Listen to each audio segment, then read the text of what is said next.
Hello everyone. Today I'm going to talk about a solution for a LeetCode problem, house robber number 337. So first of all, I'm going to see the problem description here.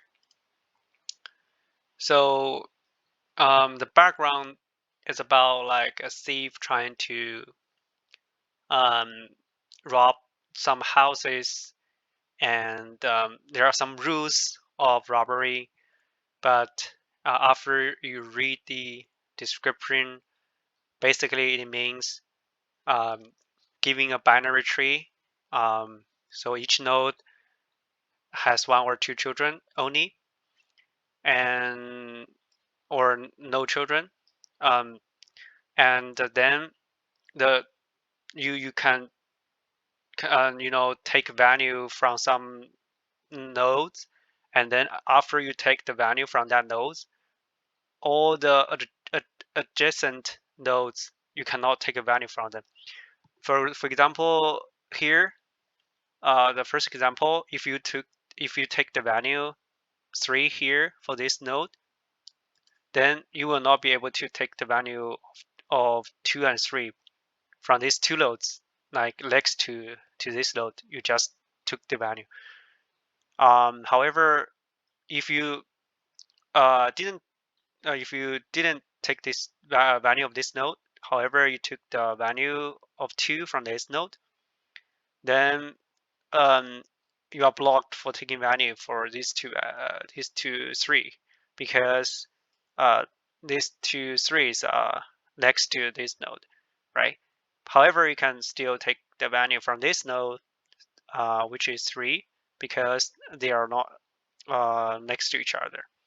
I mean, they are not directly connect to each other. And this is a rule, and so follow these rules, and so follow this rule. If you if you make a move, like you decide to take the value of this of a certain node, then you will end up a solution, right? The uh, the um, uh, the sum of the value you took, and there are a lot of options take values from given binary tree, and among all the solutions, we need to find the optimal solution, right? So this is the problem. So I have a solution in the right panel, written in Python. So the high level idea is very simple. So giving a tree, and no matter where you start, taking the value, take the value. There are only two options. For example, give you a node, give you a node. You either take the value from that node or not, right? The only difference is if you took that value, so then you cannot like take the value from the adjacent node. So that's the rules. However, if you didn't take that value from that node, you can take values for the adjacent nodes, right? So follow this idea. It's easily to think about using a recursion, because for each node you either took the value or not, right? And then you have two options. You just need to calculate the two options and then compare the two results, and what's the maximum value of these two results, and then you get the optimal results. So it's uh, um, easy to think about use recursion. However, the complexity is very high, because for each node you have two options, right? And then if you don't do any optimization, the complexity will be 2 to the power of the number of nodes. So there are some memorization you need to do as well. Just memorize the optimal solution you already found, and then just avoid repeated computation during the recursion. So that's a high-level idea, and I'll explain the details and go through the code line by line and explain more. Okay. So I defined a helper function, help, and it has two inputs. The current node we are considering calculate the optimum value by optimal solution, the sum of value that we could take from this node, and index is just the ID of this node because we want to do some memorization of this node to say, okay, I have already calculated the optimal solutions if I either take this value or not take this value. This is just this is the ID of this node, and I need this ID because I also defined a directory here to store the optimal value of current node solution. And so here in this function, if current node is null, so we don't need to do anything because there is no value in it. So we directly return the 0, and we also put that results into the memo because this is also a results, right? And then next line, if the current node index is not in the memo, which means, okay, for this node I haven't calculated the optimal value or optimal solution of it, which means if I took the value of this node or not take the value of this node, we don't know what's the maximum value of these two options, right? And so in that case, we have to calculate it, right? So here's idea I talk about. The if this is already being calculated, we just return the the value in the memorization, right? So okay, in this if conditions, the ideas is just like what I said. So we only have two options, no matter for the current node. We either take the value of it or we skip it, right? So the S2 means the results of one option, which is if we skip the current value. So this is one results of one option. If we skip the current node's value, right? Then we what's the results? What's the results we can get if we skip? What's the best results? I will say the best result we can get if we skip this value, right? Then it's just check my left children and right children, right? So if I skip current node, then the optimum solution for current node would be okay. Because I skipped the current node, I can calculate the optimal solution of my left children and the optimal solution of my right children. All right. Then you add them up. So this is the optimum solutions you can not optimal. This is a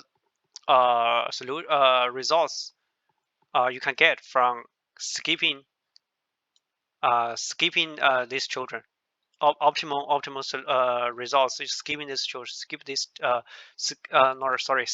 node. And the second option is, okay, I want to take this node. So I first initialize the variable s1, which means the sum of this solution to be the current value first. Then we need to apply the rules, right? We play by the rules.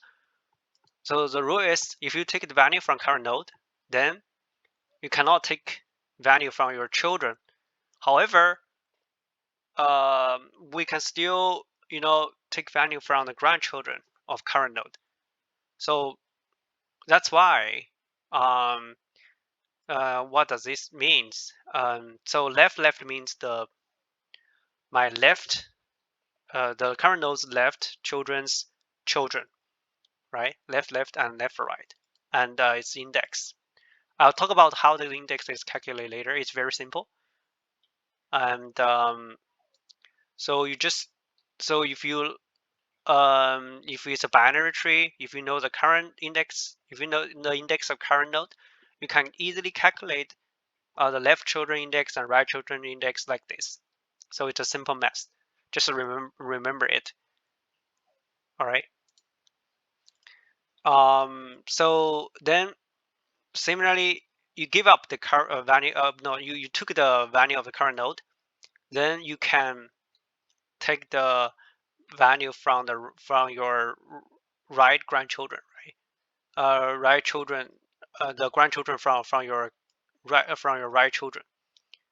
So you add all those options up. So those two lines just add up the optimal solutions if you took the current value. For example, this means, okay, take the example one here. If I took the value of the first node 3, then you skip your left children and right children. However, you can calculate what's the optimal value from after your left children and after your right children. So we had this recursion here. All right, then you add them up, you have the optimal solution for taking this value. So this is option 1. And the second option is you skip the current node and the optimum value of this option, and then you compare what's the maximum value of the two options. Then you get the optimum solution for the current node. So that's the idea, and you need to memorize this solution you have calculated, because doing the recursion like this, there will be a lot of repeated computation. So memorize it will save the complexity for you, and then you can in the end you just return the memo 0, well, which is the root node, and these are the results we want. Okay, for example, I run this test case already, and here is the value in the memo. The first is the index, and the value is the maximum value from that index, from that node you can take. So 0.9, which is the optimal solution you can get by start from the node 0. However, where you started doesn't matter, yeah, right? Because if you look at this graph, no matter which node is the root or which node you start with, the idea doesn't change. So you either took this value or not took the value, right? And then you follow the rules, and you need to move each step, and at each step you only have two options.